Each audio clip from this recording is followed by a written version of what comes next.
Hey guys, it's Goldie Jr. Talk Sports here, back with more NFL predictions. And yeah, of course, this time we're doing the NFC North, which means we will end this by doing the NFC South next. Hopefully you can get these predictions out before week 1, because I've not been doing them too much, but this time, also subscribe because I only have like 8 subscribers. But yeah, we're starting out with the Pittsburgh Steelers. Just look at their roster. So,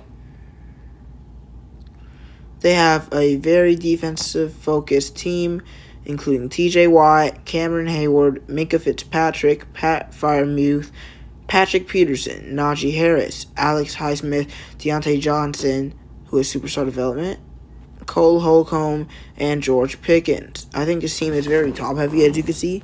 They have 3 90s, and then it jumps all the way down to 85, and then they only have 2 of those, and just from the 83. But, yeah, so not everything has to be completely balanced. And now you can see my predictions for them. Now, as you see, you only see notable wins here. That's because I ditched notable losses, because if you're watching a video about your team's predictions, you don't want to hear me speak for 2 minutes about their teams, the teams they're going to be losing against. You just want to hear the record and hear the best teams that they beat. But in the Steelers' case, I have them going 6-11. I think mostly, not even because, look, their notable wins here, these are not very hard teams. It's just that their division, I think they're the worst team in their division. And they'll have to go against teams like the Ravens and the Bengals twice, which they might win. They might win one of those games. They're probably going to get swept by one and only win one against the other, which is already 3 losses. They're probably going to tie the series against the Browns, which puts them at 2-4.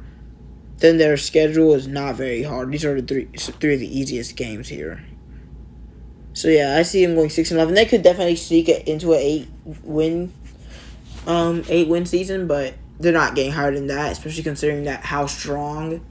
I mean, the AFC has a crazy, really bad side of the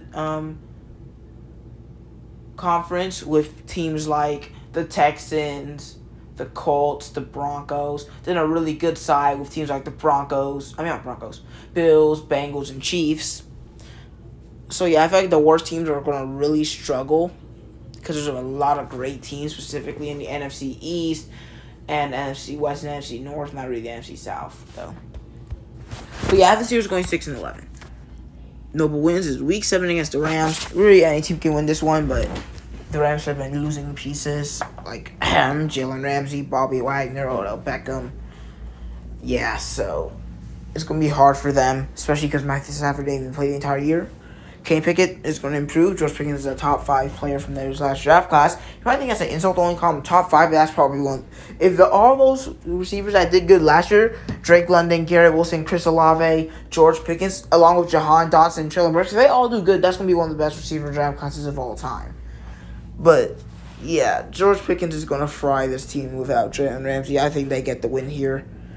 Next week, their team versus the Cardinals. Cardinals are going to be a punching bag for every mediocre team. They're going to be like, well, I mean, y'all are really bad. We're bad. We're not Cardinals bad. Probably win by a few scores. And their last notable win is up against the Colts in Week 15. Another team where, honestly, unless Richardson does something special, he's not going to be able to turn this team around at all, I think.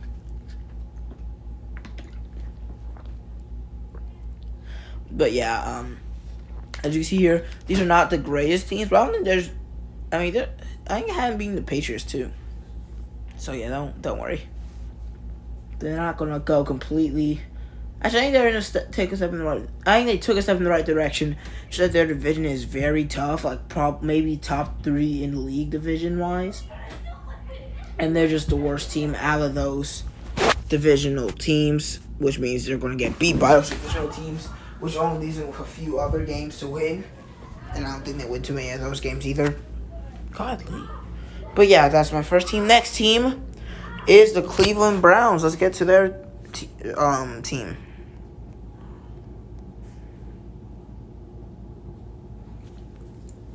They are 87 overall. They got Myles Garrett, Nick Chubb, Joel Bitonio, Amari Cooper, Denzel Ward, Wyatt Teller, Zadarius Smith, David Njoku, Greg Newsome, and Dalvin Tomlinson. Also, Elijah Moore is a new addition. All I have to say here is that they have 5 amazing players, and 3 of them are at least have like 5 years left in them. Four of them probably guaranteed to have at least 3 years left, so they're gonna have these guys for a while. So they keep them on contract. Then you look at the bottom 5, still very decent players, not really too big of a drop off anywhere. So yeah, Browns built a pretty good roster, and that's why I have them having a pretty good record at 10-7 with a tough division. Notable wins for them. Week 3 against the Titans. Not very high on the Titans. I think Derrick Henry, and that's pretty much it. They just don't have much going for them. They have Will Levis, but he's going to be a game manager and have no receivers to really throw to. And then they only have one good running back, so if Derrick Henry has a bad game, it's going to be pretty hard for them to generate offense.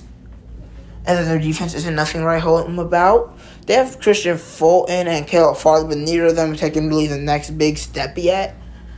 But we'll go more over them as the season progresses and preseason progresses, and I end up making my NFC South predictions.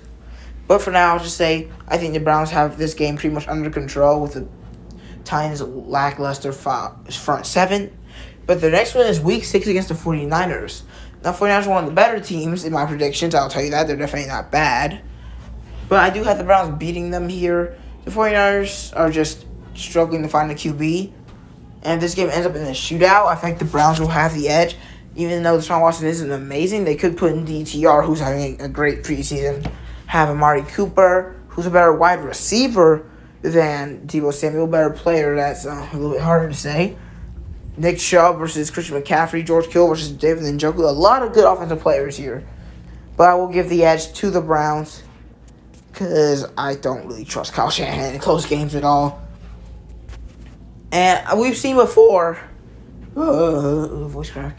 But we've seen before that usually when it's down to the 49ers offense, now that's probably going to be a loss. If it's down to their defense, you have a way better chance. But even here, it's really hard to stop Nick Chubb, okay? Let's just get that out of the way. And their run defense is really good, but I think, like, the Browns defense, like, listen, dude, Chris McCaffrey is really good. He's going to be getting most of his, a good amount of his production through the air, and the Browns have pretty decent linebackers, including Jeremiah Owusu-Koramoah and Myles Garrett, who's actually more of a pass rusher, but yeah, I think this will be another close game. Not another, because I don't think the Titans game is going to be too close. But I think the Browns pull it out thanks to they're honestly kind of better offense. I don't know. It's hard to say, but and they're just better, and 49ers being terrible in the clutch offensively. And finally, Week 17 against the Jets, another game where I feel like either team could win, but I'm giving the edge to the Browns for now. Aaron Rodgers can pretty much put any team in the playoffs. We've seen them have no receivers, and Aaron Rodgers still win MVP. So, yeah. But I do give the edge to the Browns. I think their defense is going to be a little bit hard to get past. Jets don't have an amazing offensive line. I feel like Myles Garrett's going to tear it up. And what else? Nick Chubb's going to crush them. Quentin Williams and C.J. Mosley probably aren't going to be enough. I do have the Browns being a decent team this year. Probably a first or second round exit in the playoffs. But hey, at least they're making it and have the same record as the Jets. And they'll be one of the teams to defeat the Jets. But that's it for my Browns. And next is the Bengals.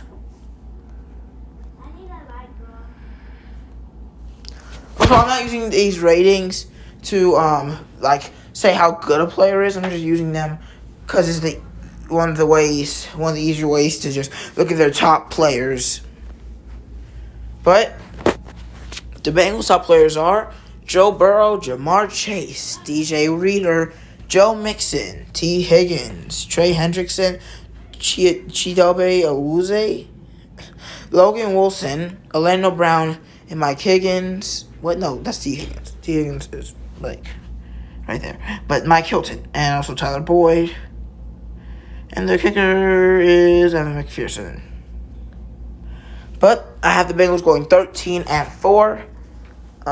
Yeah, they're gonna be one of the best teams, or if not the best team in this division. The receiver core continues to just be so easy to use for Joe Burrow.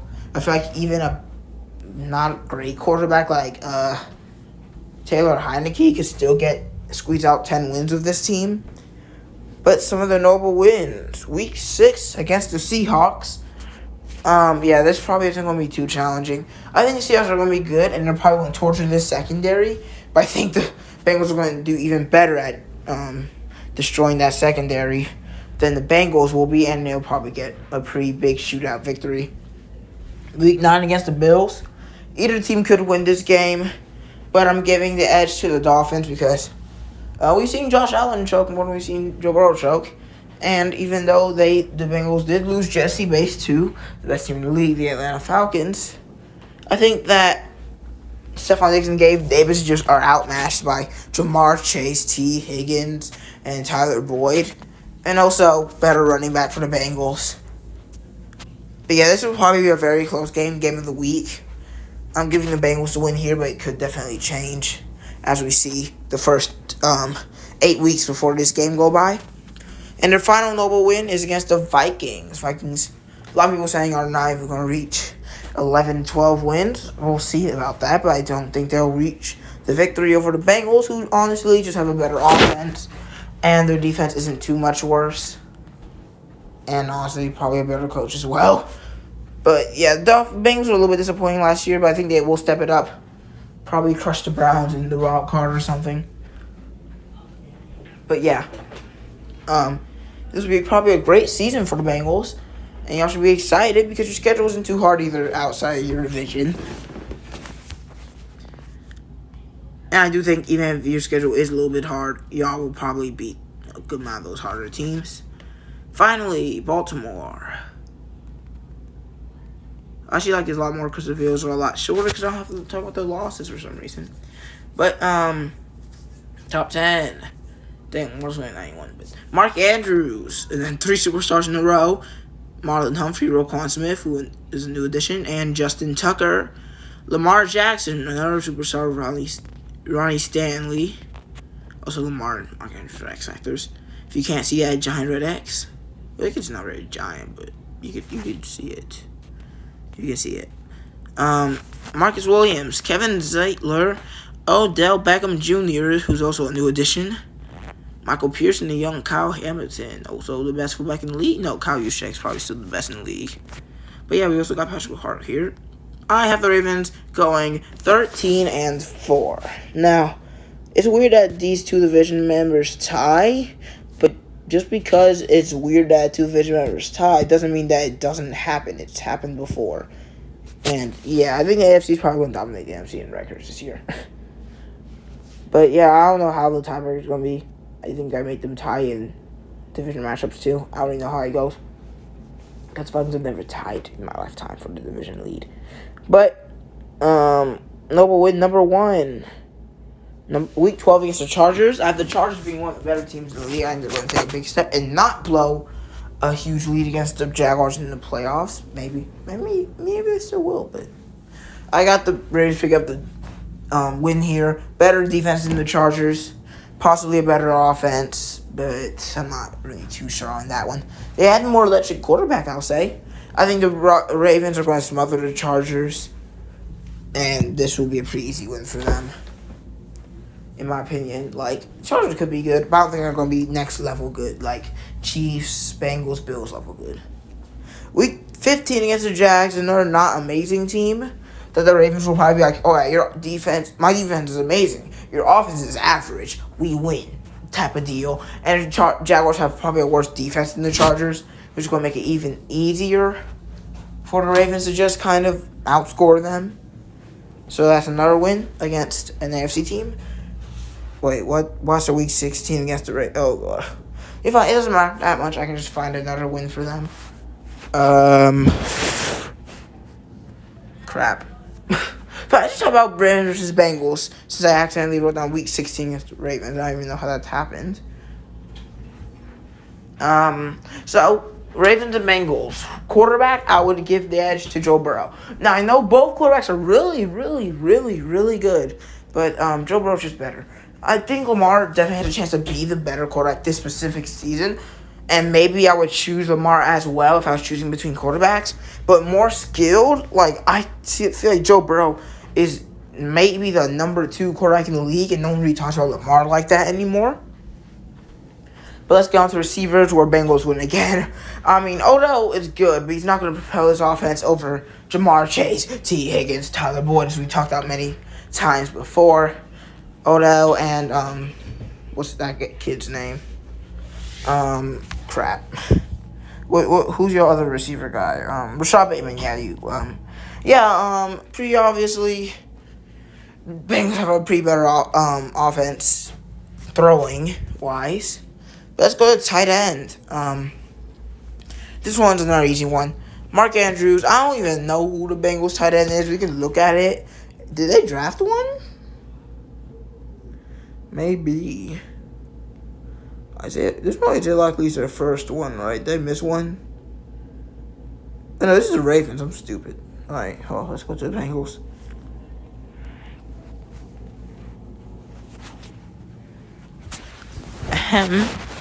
Bengals first tight end that appears. What just happened? Whatever. Stupid. Irv Smith versus Mark. Yeah, I think we got it. Next, offensive line. I actually don't know too much about the offensive lines, but I'm pretty sure the Ravens have the better offensive line. I mean, they did lose Orlando Brown, though. I'm going to probably lose on up the grab since I don't really keep in touch with, they have Ronnie Stanley. But I don't really keep in touch with teams' offensive lines, along with Tyler Lindenbaum. Just looking at this, it's hard to tell because, honestly, I'm not going to give something away through the overalls from Madden. But on paper, Ravens look like they have the better offensive line.